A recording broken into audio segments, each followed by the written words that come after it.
an Unspoiled Network podcast.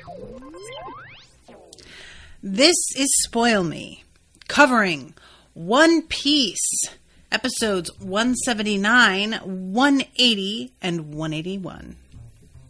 In these episodes, Eneru exhibits the full extent of his power.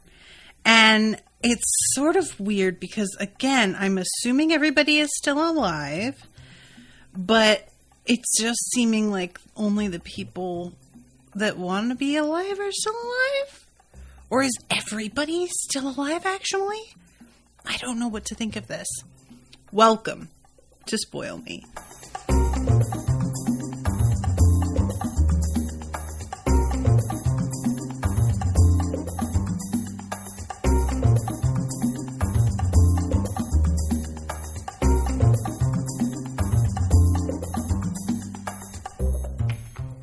Welcome to the show, everyone. I am Natasha. Thank you very much to Jessica for commissioning this episode. Jessica is here in the chat. What's up, Jessica?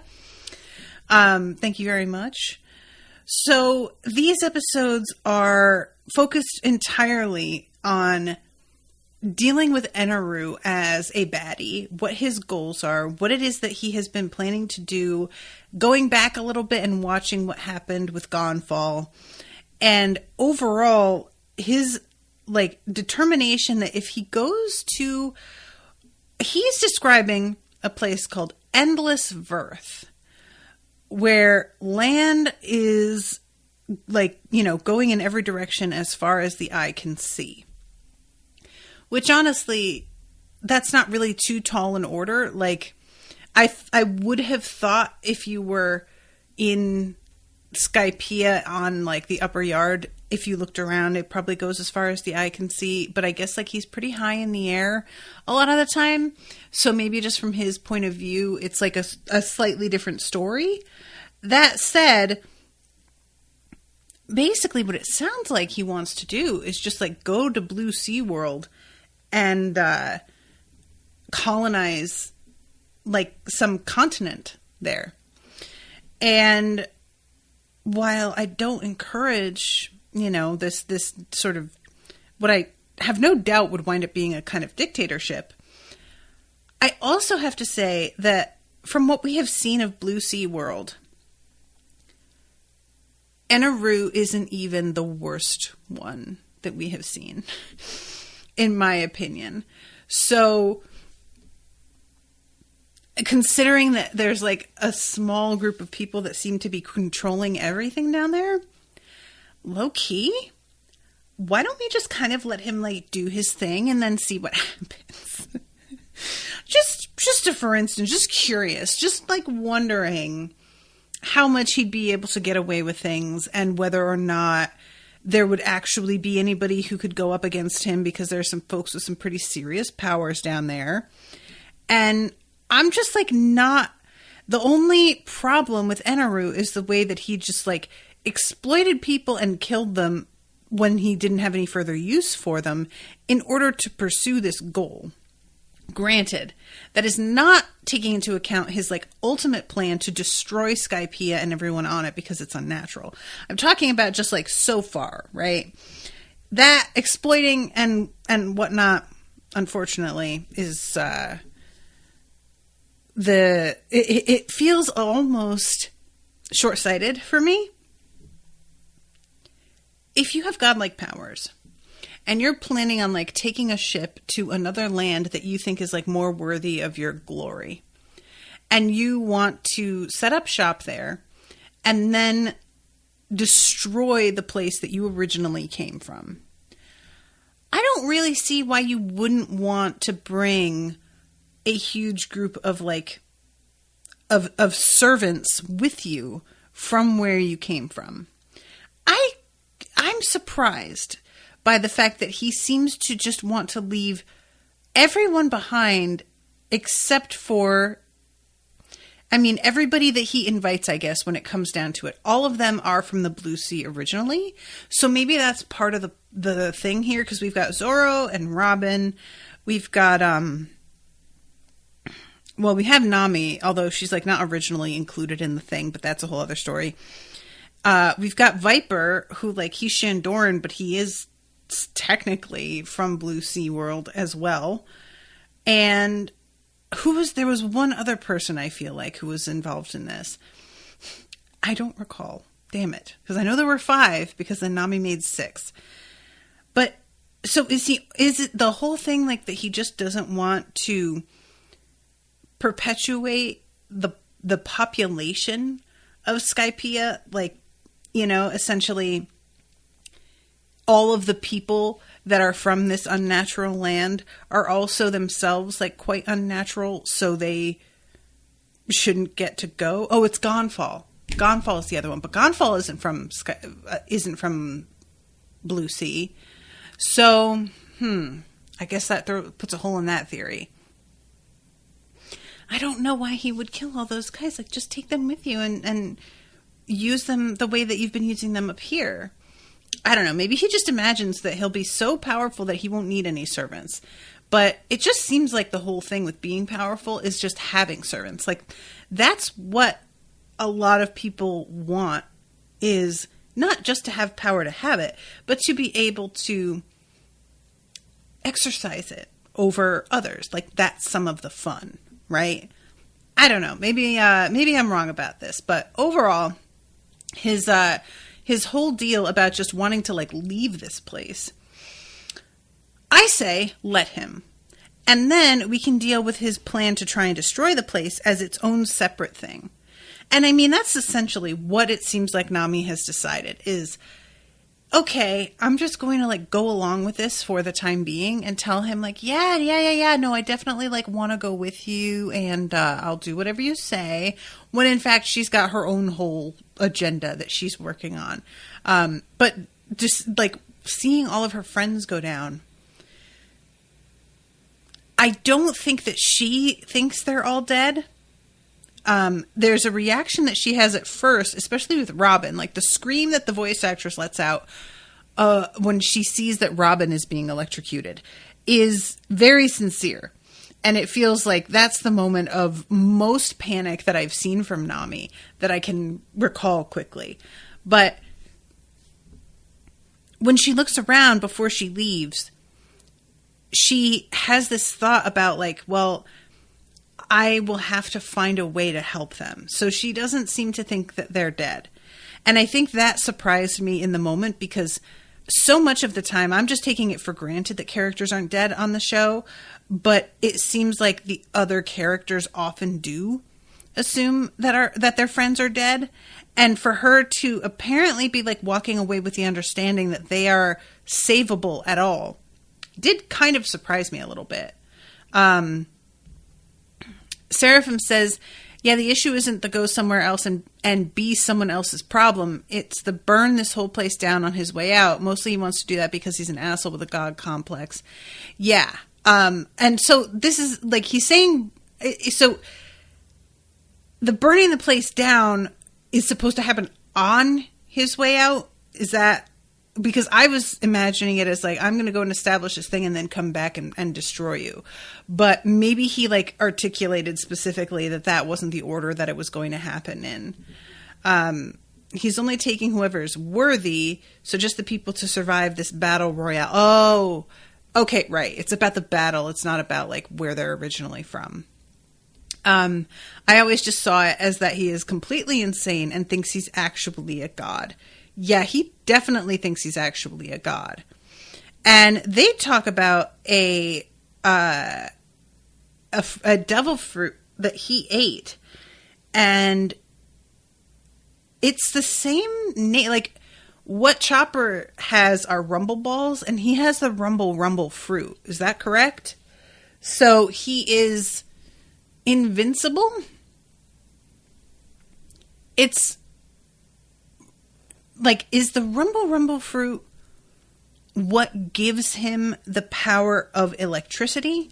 Like, in this scenario, does electricity equate with being invincible? Or is the invincibility a separate thing from his electricity power? Or what I'm wondering is, like, Because I had said when we first see him and the priests who show up, I was assuming all the priests had eaten devil fruits of some kind. I was going to call them devil fruits. You know what? They deserve it. But I was assuming that, and then it turned out that, like, no, all of the things that the priests are doing are with dials, and it's all a kind of elaborate, like, set of toys that they are using to pretend to have these mysterious abilities, and they kind of, like, let people think that they have those mysterious abilities. And I was assuming that there was, like, a different deal with Eneru, since they didn't eat devil fruit, that he also didn't, and that there was, like, perhaps he came from somewhere where this was an ability that he was able to, like, take. But let's see. Demian says it just makes him into electricity like crocodile is made of sand.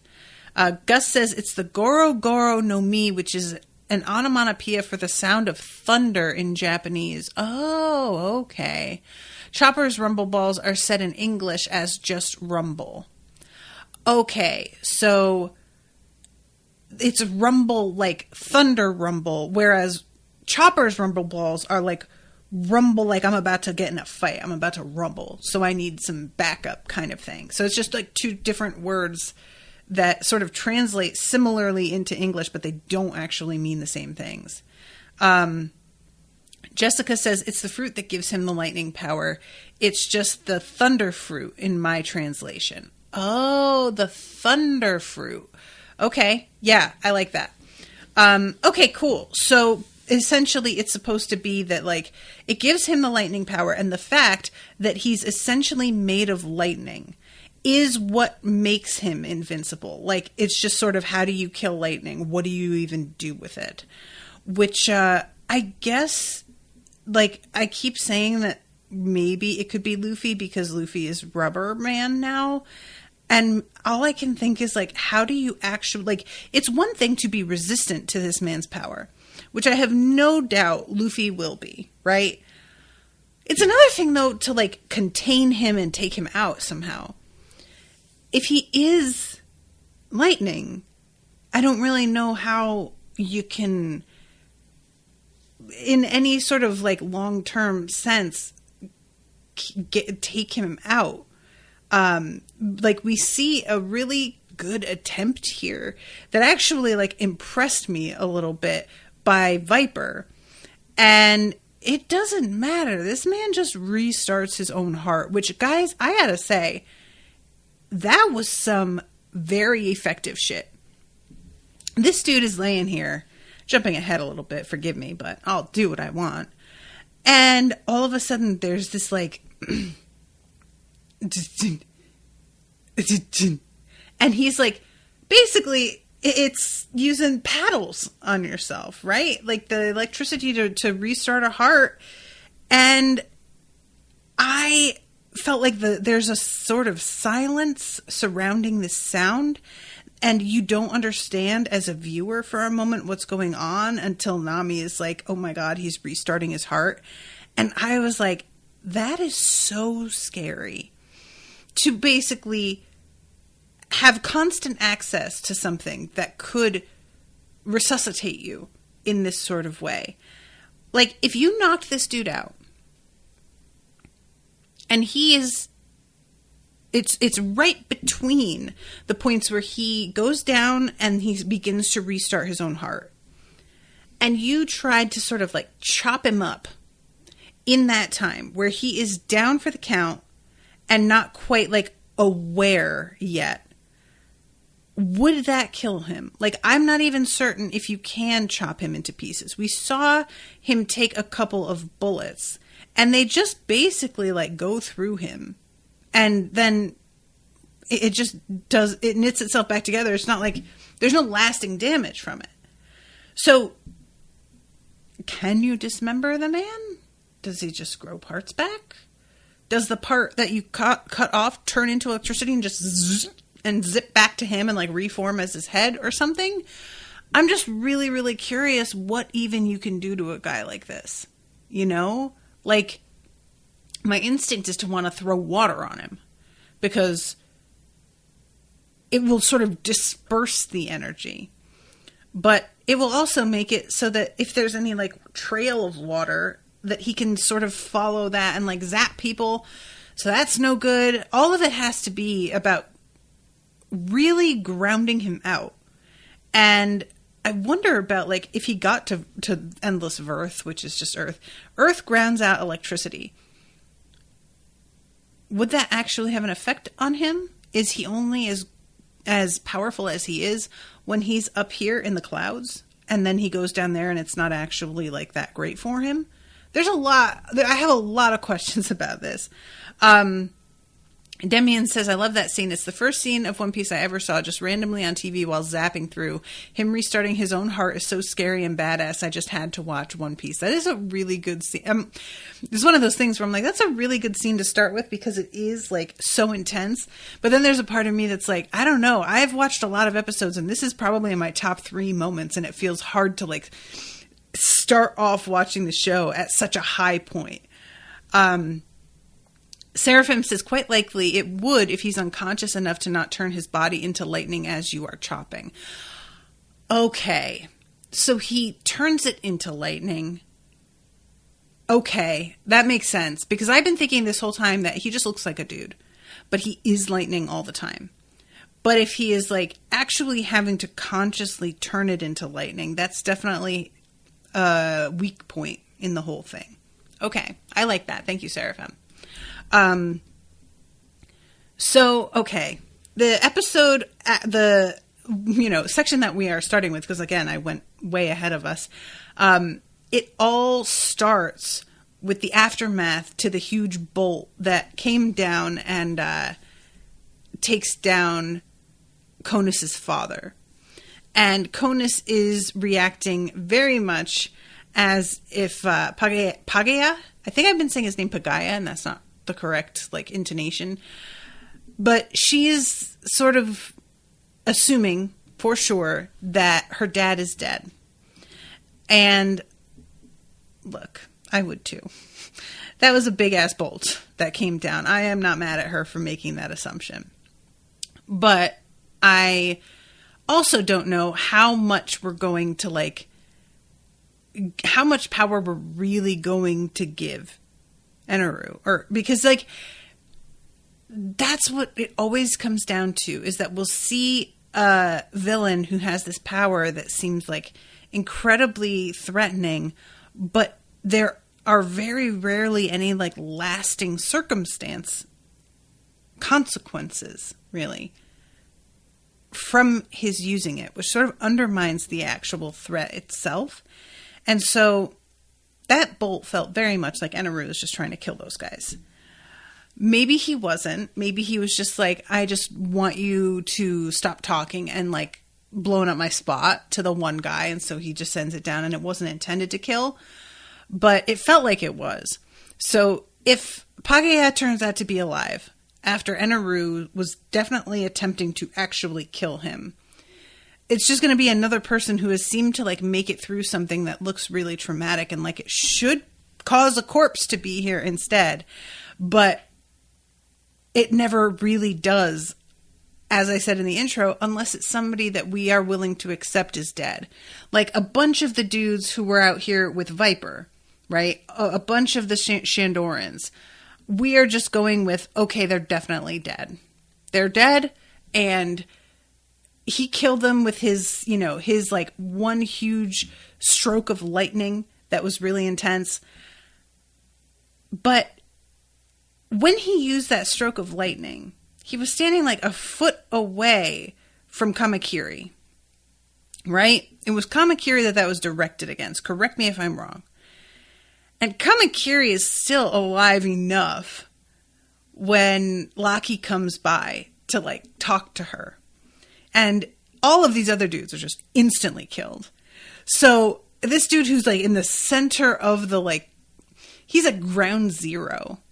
He still sticks around for a while to explain to her what's happening, where other dudes who are what looks like a mile away, they still get instantly killed. So that's the thing, where like, I don't even expect any main characters to die anymore. I have no expectation of that. It's fine. That's just not how this is going to be, and that's fine. But I want to see anybody that's like part of our immediate arc hurt. For real hurt. And I am just starting to realize, like, I don't think that's ever going to happen. And maybe I'm wrong about that, but it's really frustrating because the villain is supposed to be very threatening, and yet we can't let him actually threaten in any genuine sense. There's always, oh, he's like completely charred and blackened, but he's still breathing. Like, we have him wrapped in bandages, so he'll definitely be fine.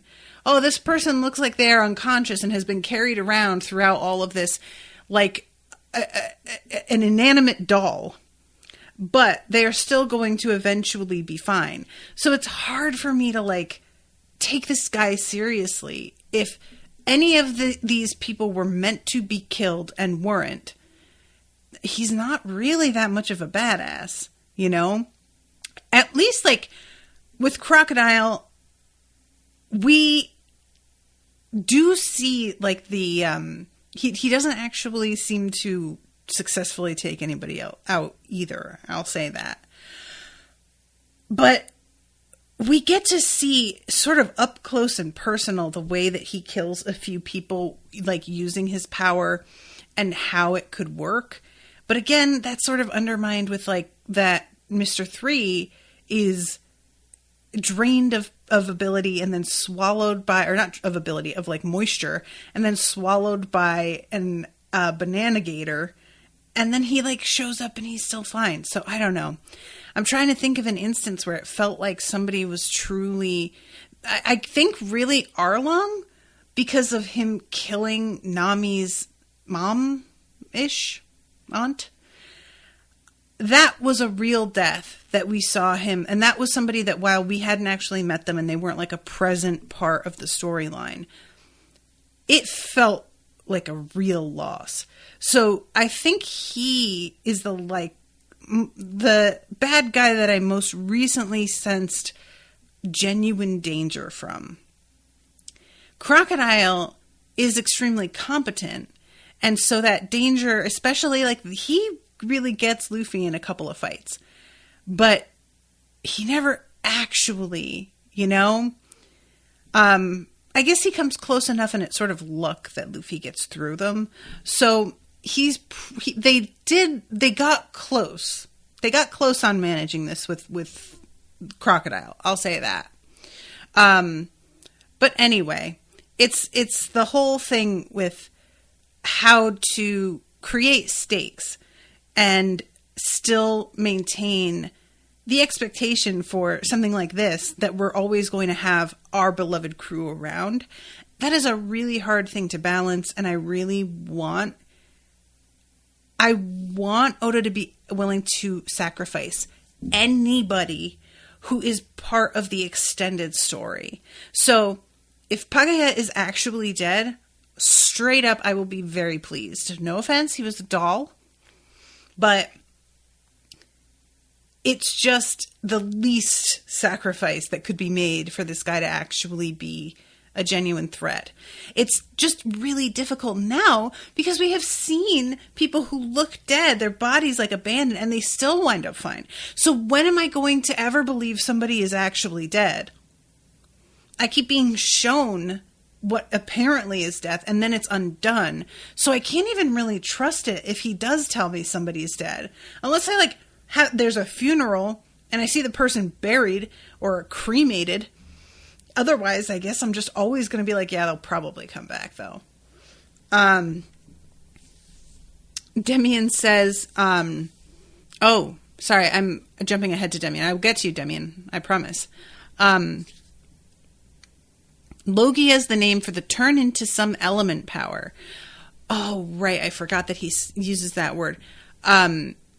Gus says it's not too bad this time, but we actually get that term in dialogue later in this arc, so definitely be careful about spoiling things like that at Seraphim. Yet he mentions the word Logias logia. I don't remember. He mentions that word, but it's not explained what it means. Demian says, just like in real life, lightning seems oddly survivable. Yeah, that's true. I agree, though. Oda's incapability to actually harm any of his characters really takes away from... and Enel, that's right, it's a different name, Eneru for me, in a way that is unnecessary. He seems like the anti-George R.R. Martin at this point in the story. Yes, I would agree with that. And look, this isn't just an Oda problem either. You guys know that I feel like this about so many different things that I cover, where if we're not going to have lasting consequences for anybody, and it becomes very clear that's just the way it's going to be, then what am I here for? What are the stakes going to be? So the thing that they have done here, Crocodile, he just like wanted to take over, right? He just wanted to like run everything. And even that for me, I was just kind of like, ugh, I guess, whatever, like fine. But destroying all of Skypiea because it's unnatural, that at least feels like a genuinely upsetting outcome. We were supposed to care about Crocodile taking everything over because we had gotten invested in What's-Her-Face. But as you guys know, I really grew to dislike her. So I didn't even really care whether or not her and her dad came through because they were so frustrating. So at least with like the Skypiea, I've just grown to be really weirdly attached to this like strange little universe, and I really enjoy the time we've spent here and the like creativity in the uses of clouds and the types of animals and the way that like everything works here. So in that sense, losing Skypiea, him being able to just destroy it, that feels very saddening. So I feel more invested in preventing him from accomplishing that than I cared about preventing Croc from achieving his goal. Vivi, says Demian. Thank you, Vivi. But so, okay. Sorry, guys. I'm just like, you know what I do. You all, that's why you're here, I hope. So we have the fight continuing on between Zoro and Holy, but he tells Holy no as Holy like starts to like come at him, and Holy stops. At which time Zoro realizes that Holy will answer anybody's commands. He is not, I hesitate to use the word programmed, but I'm gonna. He is not programmed specifically to one user, which honestly does fit, in my opinion, with the kind of competence that we have seen from the priests so far. So I thought that was pretty fun. I was bummed because what Zoro says is just knock yourself out then, dog, and he does. But I'm like, Zoro, that shows a real lack of imagination. You could have like just taken this dog. This dog is not responsible for his behavior. The dog is a dog. It's the owner. It's always the owner. So, Zoro, take this little doggy in. I say Lil. He ain't Lil. He's the opposite of Lil. And give him a new home and better instructions. And then he will be a good guy, but he can also fight. And I feel like that's just like, there is no downside to that except for how extremely large he is. I guess they would probably have to tow him in a separate boat from behind because there's just no way he's getting onto the Going Merry. But yeah, I just was so bummed that he doesn't do anything with this dog because you can ride him. He's a mount. That's dope. You should do that. But he does not do that. Seraphim says Oda's take, as he said it, is he doesn't really view death as the worst thing that could happen to a character for stakes, but being defeated and having their dreams crushed, that is the real stakes he focuses on. Okay, but he doesn't ever do that either. As far as I can recall, and correct me on that, but are there any big characters that like had meant anything to us who truly are defeated and have their dreams stomped on, and that's the end of their story? Like, there has to be some kind of lasting consequence. And if you don't want to commit to death, That's fine. It doesn't have to be death, but it does have to be real. And I don't recall him ever actually, like, causing that sort of... I don't know. Maybe I'm just not remembering somebody and you guys will cite a thing and I'll be like, oh, there it is. But everybody always seems to get what they are after in the end. Gus says, I think that was just his answer when he was asked, why doesn't Luffy kill his enemies? His answer of why doesn't really kill characters was more like, if their deaths wouldn't add anything besides creating stakes, then it's not a good enough reason for him. Luffy crushes every single villain's dreams in one way or another. Yeah, but Luffy crushing villains, like, I'm talking about the stakes to make a villain seem like a genuine threat. So Luffy crushing their dreams that's like not even relevant. And if their deaths wouldn't add anything besides creating stakes, then it's not a good enough reason. That is the reason to do things sometimes, though. Like, that's a weird take to me. If you aren't interested in creating stakes that way, then it sort of seems like, I mean, let's be honest. That is most of why any characters ever die, is so that the audience knows this shit is for real. It is because a character is fucking with somebody that is out of their league. And they either get caught up in a thing without intending to, or they think they can handle something and they can't. And that's like the whole reason. So it's sort of weird to me that creating stakes is sort of seen as like a flimsy reason, when in my opinion, that's the point of a story. That's why you add people in there who are at genuine risk. I don't know. It's just like, and again, it doesn't have to be death. Like, as Seraphim was saying, if that really were his thing, is I don't want to kill because I don't think that's the worst thing that can happen to you, which I completely do agree with, then something else has to be lasting. And there has to be real losses. And nobody that has been on like the side of the good guys, as far as I can recall, has ever not gotten what they wanted in the end, or ever had their dreams like genuinely, utterly crushed, and that was it. There has always been the contingency that we can come back and set right whatever was done to them and fix it all somehow. And again, if anybody wants to correct me and point out somebody that like that it did happen with, feel free. But I'm just saying, like, off the top of my head, I can't think of anybody. Yeah. Anyway, Seraphim says, but yeah, Oda's clear aversion to killing characters is pretty much the one big debate / controversy about the storytelling. Jessica says, true, I've seen that conversation a lot. Okay. That reassures me. Because sometimes, you guys, I feel like I'm being way too hard on things when, I have my own idea of what I would like to see. And I know not everything is just going to fit with what I want, So I'm not trying to be like pedantic or picky or like have an expectation for this to be some like gritty show. That's not it at all. But even if something is silly and goofy, I need to care. I need to have something to really sink my teeth into and care about. And initially, when like Sanji and Usopp get fried, it was such a bummer, because I was just thinking like, well, I'm certain they're not dead, but it clearly looks like he really fucked them up. And they're still out of the running. They're not even like in play. They haven't recovered by this episode. So to a degree, it is more of an effect than we have seen a lot of times before. But when I realized that like, oh, we're just sort of biding our time and this is just a way to get them out of the way. And then Robin gets zapped, but she's like awake 5 minutes later and it's fine. It's just sort of like all over the place for me.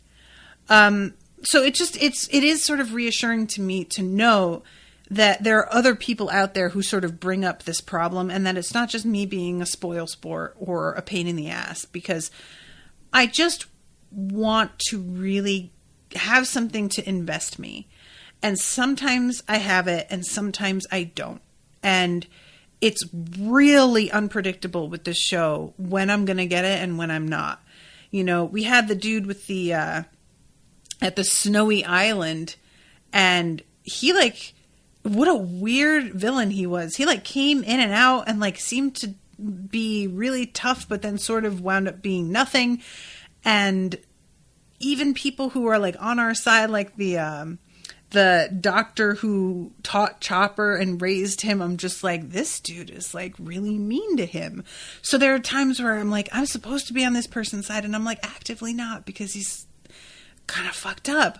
I just have a hard time with finding a place to like grip and hold on to and be like, I hope this happens, because I know it won't. I am aware of like what we're doing now in a way that I am discounting certain ideas before they even really form. And if I can't have those, then I need some other substance. And it's really inconsistent whether I'm going to get it or not. So anyway, I'm sorry. I feel like I'm being like, I sound like I'm coming across really negative about the show in general. And you guys know that I'm really enjoying the show, but I want to feel like just more invested than I have been. I feel like as the show has continued and I have begun to see the patterns, I am feeling a little bit more detached from it now than I was initially, which is the opposite of what you want to have happen. You want to start to care so much about characters because you've been with them this long that the relationship is just due to like longevity maybe, but still that's a valid thing. And instead I'm feeling sort of like I am beginning to realize I am never really going to have anything to worry about. Not really. And that makes it feel a lot more separate and like I'm watching from the outside, if that makes sense. Gus says, in my opinion, Oda does get better at this going forward. Not that he starts killing people a lot, but he gets better at making stakes, just hang on until the next saga. Okay. Well, I do appreciate that, and it's such a fine line because like sometimes I don't want people to tell me whether they like something from a future part of a series, but like something like that where you're like, I think that this aspect of things will improve. I think that's vague enough that it's fine. And it does sort of help me to know that because, we're at episode 179 and it's feeling like we've repeated the same pattern so many times at this point that I try and withhold judgment for a long time and give things a chance to sort of expand, as I tried to do with Doctor Who. And there comes a point where you have to like look and gauge how far have we really come in this respect, considering how much of my time I have sunk into watching this. And it's feeling for me like we haven't really come forward almost at all in the past two sagas. So, kind of like starting to get into the danger zone for me a little bit. So it does help to know that maybe it won't last. So anyway, Eneru, he shows up here at the city and just begins to cause trouble. He reaches up into the sky and he starts summoning lightning. There is this huge explosion at the top of like the beanstalk, and Robin is watching him in horror as this place begins to sort of just crumble around them. We see Chopper, who is still unconscious, on a pillar as Eneru destroys like this whole upper section of ruins. And I maintain, guys, Chopper being unconscious and completely unprotected, just out here in and amongst things, it's so saddening to me. I don't like to see him so exposed. So he's like got the whited out eyes and he's just sliding as all this debris is crumbling around him and beginning to like plummet, and it just felt so helpless and sad. So yeah, this is the destruction of the whole upper section of the ruins. And it's interesting because when we drop into the bottom section, we have first Viper looking around and being like, wait, is this my homeland? And guys, that was like honestly a pretty emotional moment. You know, him looking around and realizing like, wait, it's been here this whole time. And I just like, it is wild that throughout all of this time, the first person to think of cutting through the cloud layer and looking below it is Robin. You really would think somebody would have figured that out. But the moment of him just, it's a small victory in its way, even though he hasn't defeated Eneru and he hasn't like gotten this back for his people yet, but he has found something so significant. And I was just like, oh, I kind of was just really happy for him in that moment, you know? But as the snake is falling, I was kind of thinking that this would kill the snake. And instead, the snake looks around at these ruins and begins crying himself. And we don't ever find out what the deal is with the snake. Eneru just decides to like zap it. And as we see later, the snake is not dead either. But I'm real curious what the snake's deal is, because it felt like it got just as emotional as Viper did. Really? Why? What is the snake's connection here?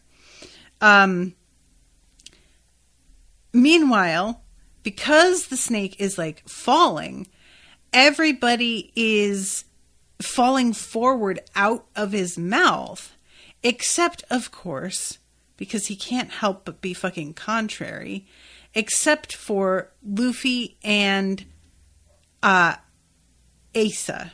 I always get her name wrong, but I think I got it that time.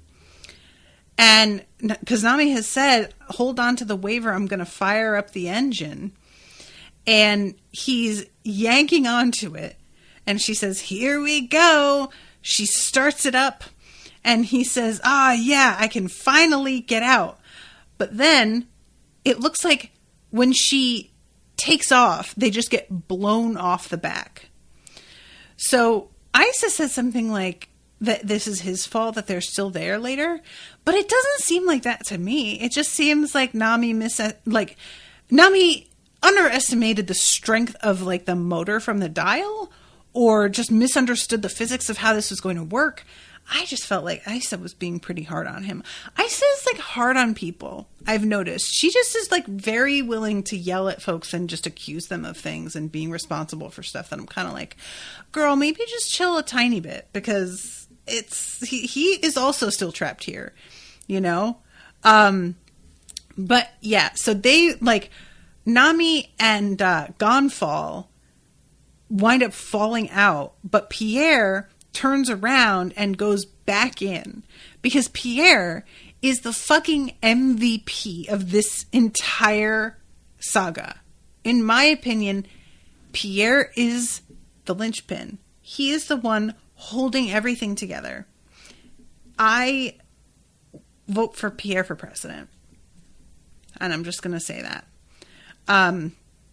So everybody falls for quite a long time. It's almost the like whole center of this episode is just them falling. It's very high up. So honestly, I don't even really have much of a problem with it. And in that fall, also Zoro goes and saves Chopper, like grabs at him, which again, thank you so much, Zoro, for like having some affection for this sweet little manimal. And I love Robin because she's already down in the section of ruins.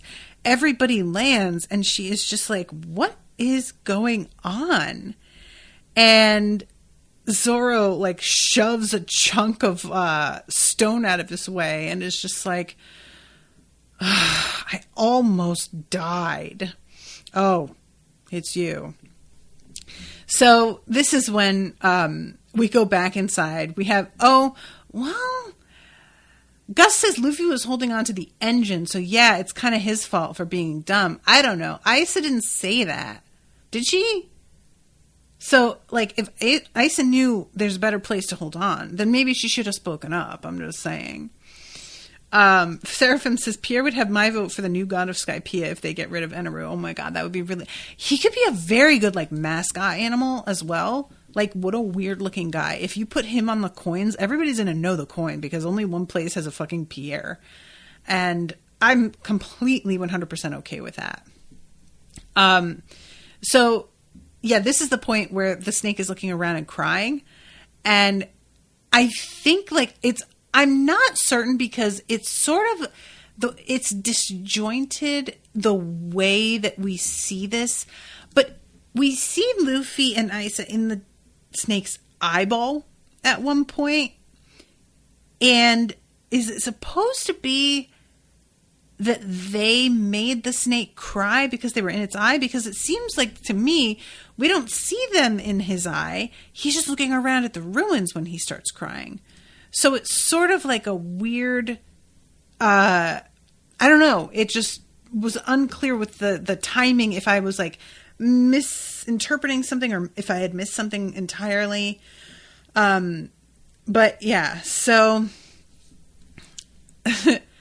so Pierre comes in, turns into this Pegasus, and Luffy grabs Isa and puts her on Pierre's back, and then Pierre begins to gallantly and majestically canter towards the exit.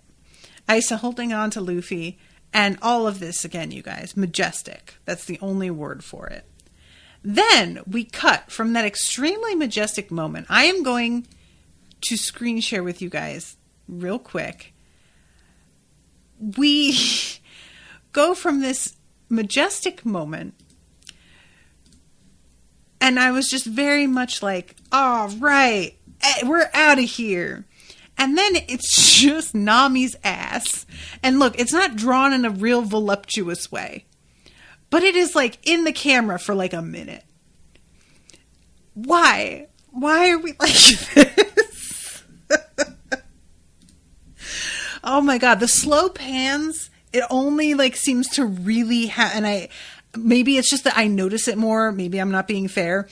But the slow pans always seem to happen with the women characters going up from like vaguely like groin area and very slowly across the titties, finally just about reaching their face before it cuts away.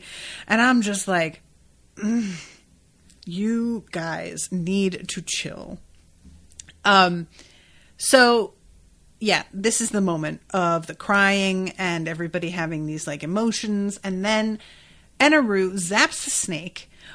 At first, Zoro thinks Nami must be in there because he hadn't seen her escape. So he's yelling about how there's no way she could have survived. She pops up and she's like, no, I'm right here. I'm fine. And he's like, oh, thank God. And then she's like, but Luffy was still in there. And Isa is still in there, which Viper hears about. And he is, also concerned because that's somebody that he cares about. And we find out later too, and I thought that this was very interesting, that Isa doesn't have any connection to Montara when she's inside the snake, which I feel like is an attempt to sidestep the fact that having somebody who immediately knows if somebody is alive or dead, like, that sort of can undermine your threat level.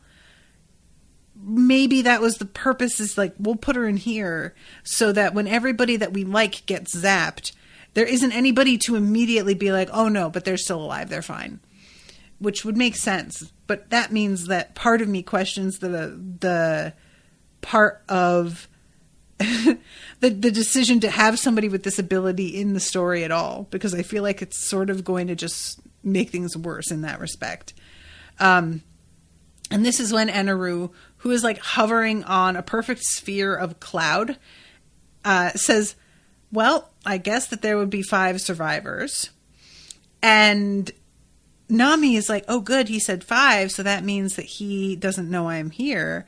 But then when we cut to him, he goes, and that means that if there are 6 people here, there's 1 more than we need. And I love that. It just goes immediately to, oh, Nami, sweetie, no, you're not hiding. He knows, which is very, that's a good scary moment of just shit. And he says that everyone has to try to survive attacking one another. And he's deciding who is going to be the one to survive. Like, he's trying to determine, will y'all be willing to do it? Or am I going to have to take care of it myself? And we get the slow pan across everybody. And of course, no one is going to be willing to go after anybody else. They all are just like, the only one that's going to die here is you. And he just starts laughing and is like, oh, y'all, really? You think that you can stand against me? That's adorable. Meanwhile, I should mention, Nami is behind there and he notices that she's there. But when he says 6 people, he isn't including Chopper. And I don't think Chopper's dead. But the fact that he doesn't include Chopper at all, I did think was kind of surprising. And I'm a little bit curious about whether or not it's just that he isn't conscious. And so he doesn't count for like the purposes of what we're trying to do here, where people are going to fight. Clearly that guy is not like up to it. He is a survivor though, you know? So I don't know. But I was very, very aware of the fact that she's got Chopper in her arms, and it just doesn't seem to factor in at all. I don't like the implications of that. So, yeah, we get him talking. We first have this, like, fight with Gonfall, and Eneru is so dismissive of him. And we get to see, like, the way that Gonfall got sort of taken over. And there's a bit of a flashback of, like, his guards going down. And then he steps outside of his tent and absolutely everybody has been laid out. And we find out that the number of people that were working for him that Eneru took, there were 650 of them. A lot more than I was thinking. I thought maybe it was like 100. And they are the ones who were working on his flying ship. So, look, what I'm saying here, and I'm just going to say this now, I'm not going to get my hopes up on it. I am not going to get too attached to it. I am not going to, like, be mad if this isn't what happens.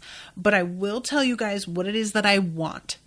And what I want is for our crew to get to take the flying ship and to ditch the Going Merry and just have a straight up flying ship from now on. Nothing against the Going Merry. You were good while you lasted. You served us well, but it's a flying ship. Please let our crew just get to have a flying ship. That's all. Like, that's just my main thing here that I keep thinking about. Is like, that would be so cool. I really want that to happen. And again, I don't expect it. If it doesn't happen, I'm not going to be mad. But I just want to put it out there that I would like it. So, okay. This like takedown of Eneru, I really do enjoy. Well, takedown, that's a strong word. But it turns out that there is a stone that is meant to symbolize the like power of the ocean.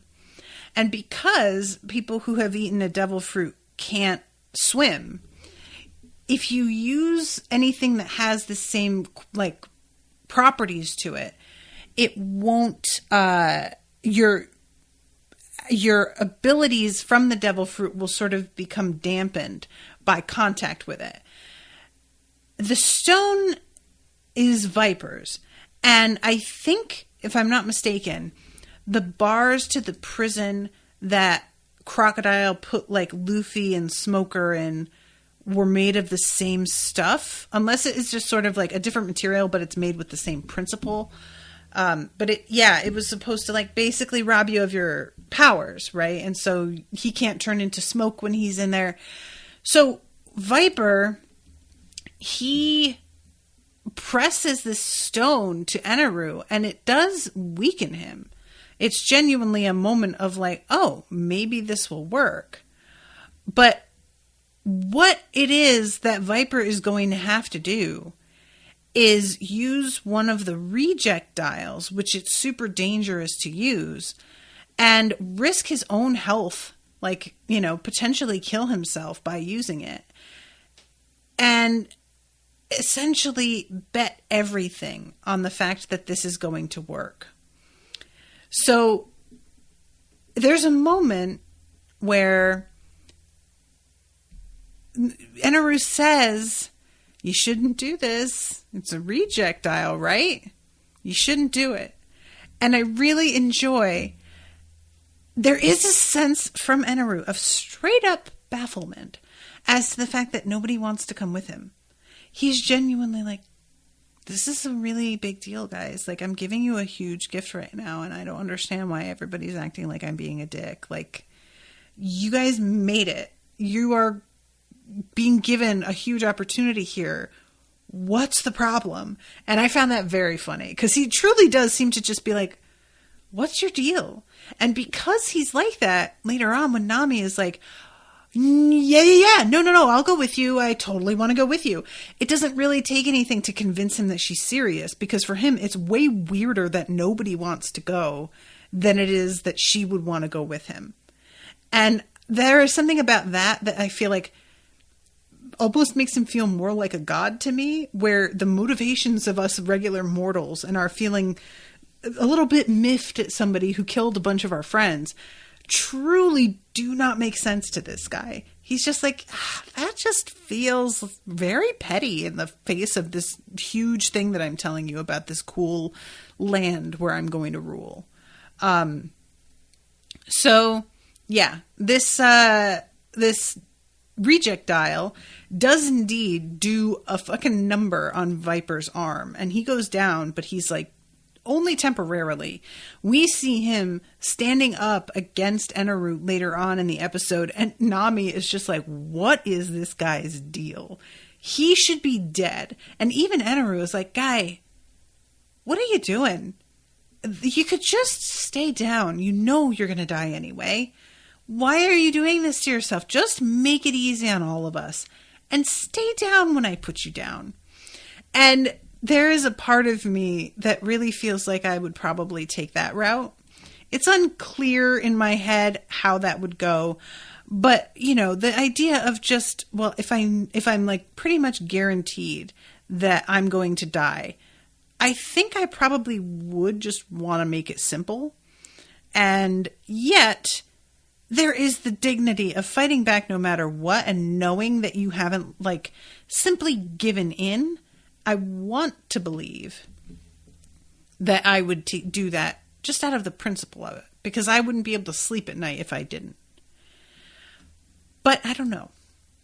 And all of this, like, you know, he is still standing and watching as Eneru restarts his own heart, is glowing really brightly with light, and stands up and is just like, yeah, so as I was saying, you fucked yourself up, bruh. And I felt really bad for Viper here, because he just falls to his knees and his eyes start doing that like shaky thing in anime that signifies that somebody is on the verge of like bursting into tears. And honestly, I felt really bad. Like, he put everything into it. He thought he had a foolproof plan, and it should have been a foolproof plan. Like, that was a really good idea. And I just really felt for him here that, like, this did not work out. And he was truly out of ideas at this point, which is part of why he, like, kind of collapses for a while. He, like I said, gets back up again. But there's a sincere moment of just, like, what the fuck? I'm never going to be able to beat him. And then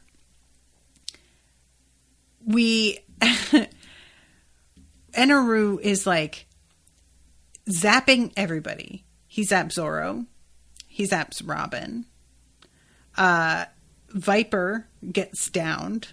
I don't think that Viper is dead because of Isa later on. I feel like she wouldn't react to, like, he's not, right? He's still okay. But all of this results in Nami just saying, hey, so can I come with you? And I love that she has her like her little wave rider thing. And he's like, you don't need to take that. And she's like, you don't think I'll need it? And I love the way she asks that. She doesn't argue. She asks his opinion. Like, if he really doesn't think so, she won't bring it. And he finally just goes, I mean, I don't think you're going to be able to even use it, but okay, if you want to bring it, bring it. And there was something about that interaction that felt really funny to me. Like, again, he acts like he wants friends or like at least peers, but he doesn't really, not quite, you know? I don't know. It was just he was so relaxed about it and genuinely doesn't seem to think that there's like going to be a problem here. And there's a flashback, with Viper where he is hearing about a great warrior called Gara and their actual reasons behind wanting to, take the homeland back.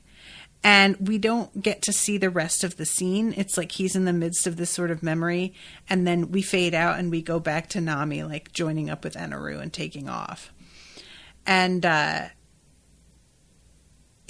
then we cut to the snake, Luffy and Isa inside its eye. They eventually wiggle their way out to the mouth because they just got into the eye by accident. They were trying to find the exit and they found like one opening, but it was not the one that they needed. And he's looking around, and once they like bounce out of here, he says, oh, is the Golden Bell here? Is this the place? And then he sees this huge hole, and that is when they come across Viper. And Isa is just like freaking out.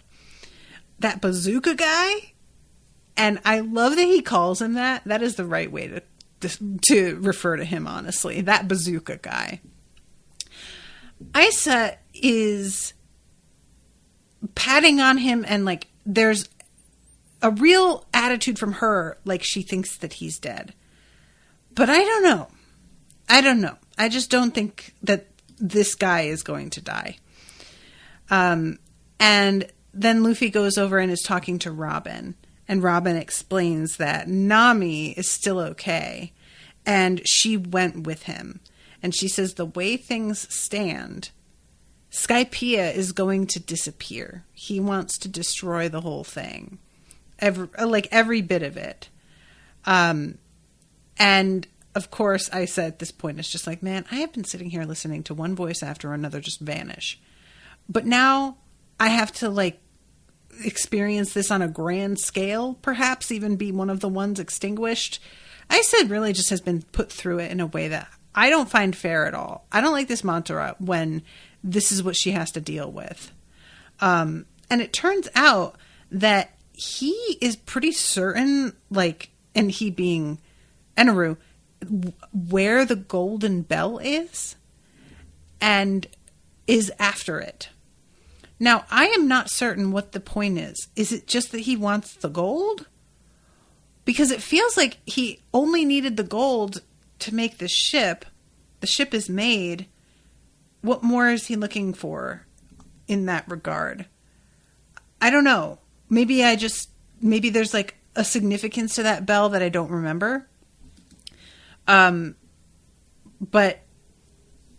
he like treats this as, oh, you thought I didn't know about that? We're going, like, of course I know about it, and I'm this close to figuring out where it is. So Robin's concern here is still like, probably that's where he is going to go, is to track that down before he like just leaves. And if we are able to figure out where it is and get there first, we can cut him off before he like puts his entire plan into motion. So yeah, that is how the episode ends, is like them deciding, all right, well, I guess we are going to go and figure this next part of the puzzle out. So let's see. Seraphim says, yep, same stuff. And that cage was the first introduction of it. For the material that takes their power away. Right. He basically just wants it because it's awesome, and so naturally he should be the one to have it.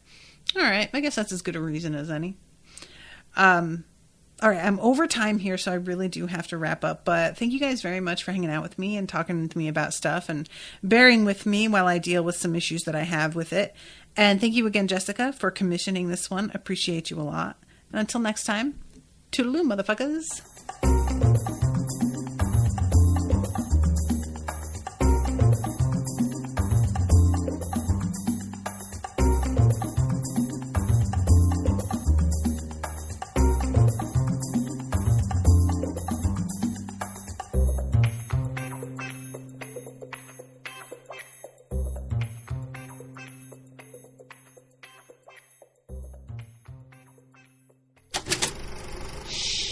That was an Unspoiled Network podcast.